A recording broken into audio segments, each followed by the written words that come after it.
maintenant, nous poursuivons avec Monsieur le député de Jean Talon. S'il vous plaît, soyez attentifs. Monsieur le député de Jean Talon va prendre la parole. Merci. Imaginez, votre enfant est malade, peut-être une pneumonie, vous allez à l'hôpital, votre enfant est admis, puis il disparaît, pour de bon, ou pendant des décennies. Ce n'est malheureusement pas de la fiction, ça s'est passé au Québec.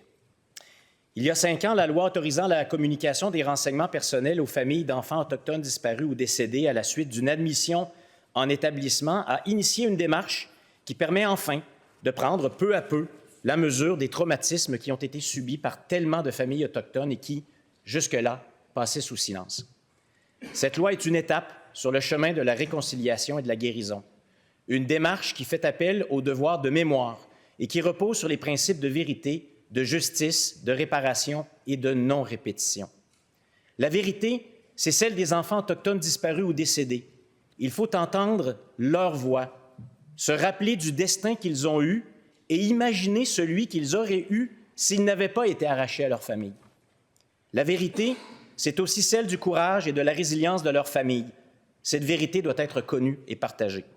Nous commençons à peine à ouvrir les yeux et à délier les langues. Les tragédies qu'ont vécues les familles autochtones ont trop longtemps été ignorées. Pour reprendre les mots de sagesse que j'ai entendus de M. Niquet le 24 avril à Machtoyats, la quête de vérité des familles, des communautés et de tout le Québec est nécessaire pour passer de l'ombre de la méfiance à la lumière de la confiance. La démarche qui a été entreprise pour redonner l'accès aux informations concernant les proches disparus est le début d'un long chemin pour enfin accueillir les souffrances des familles avec une dignité qui leur a trop longtemps été refusée.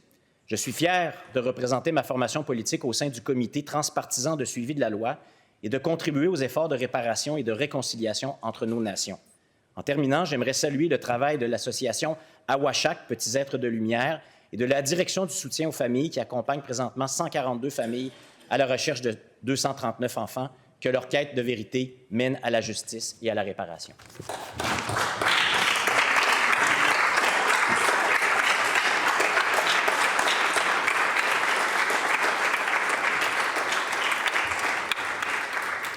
Merci, Monsieur le député.